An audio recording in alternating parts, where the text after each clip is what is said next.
Russia's T-14 Armata tank, one big mistake? What if Russia stops buying the next generation T-14 Armata tank?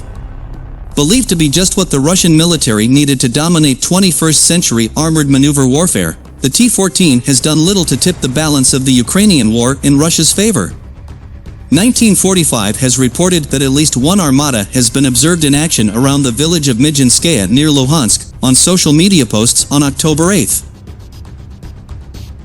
But the T-14 Armata does not have the numbers to make the Ukrainians fear the newfangled Russian tank. T-14 production has been limited by international sanctions as parts and components become difficult to acquire, especially computer chips and advanced electronics. Armata, who is buying at this cost? Rosoboronexport has even tried to hawk the modern tank to overseas markets, but this has achieved little interest beyond a few nations who never pulled the trigger on a purchase. The Russian army had such high hopes for the Armata that they thought it could have unmanned robotic partners that would be integrated into tank units, with the manned T-14 playing quarterback to lead the charge to deliver crushing blows to the enemy. Quality versus quantity. Those heady days are over. The T-14 program has broken with tradition too. Russia usually produced tanks in mass quantities that were designed to overwhelm the United States and NATO if a conflict ever sparked up during the Cold War. Ukraine is winning the social media war. Vladimir Putin's forces are wary of the propaganda effect of Ukraine destroying or capturing a T-14 Armata and are using it sparingly in the country. Russia cannot afford to lose even a single T-14, as one knocked-out tank would provide a public relations bonanza for Ukraine. Moscow is already losing the social media war.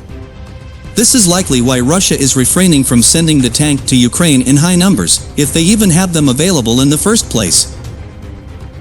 But is it a paper tiger? On paper, the T-14 Armata looks great.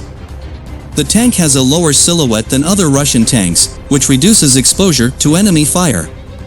The 125mm 2A82-1M smoothbore gun has an automatic loader, which requires only 3 crew members to operate the tank. There are modern thermal sights and laser rangefinders and designators. An advanced digital fire control system is also on board along with 45 rounds of ammunition. It has the latest protective systems. The best part of the tank is its survivability. It can destroy enemy anti-tank missiles with its Afghanet active protection system. The Afghanet detects and tracks incoming rockets or missiles and fires its own munitions to eliminate these threats.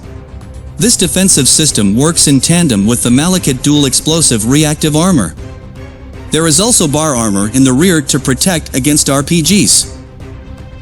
Swift and rangy.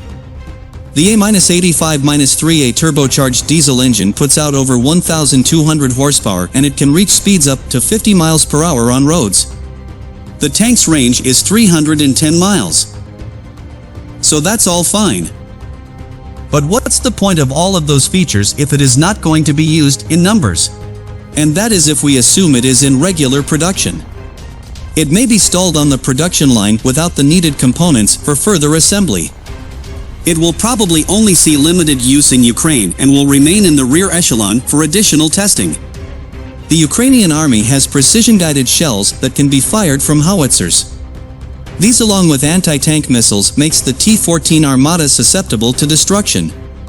Why give the Ukrainian army the satisfaction of taking out the enemy's best tank?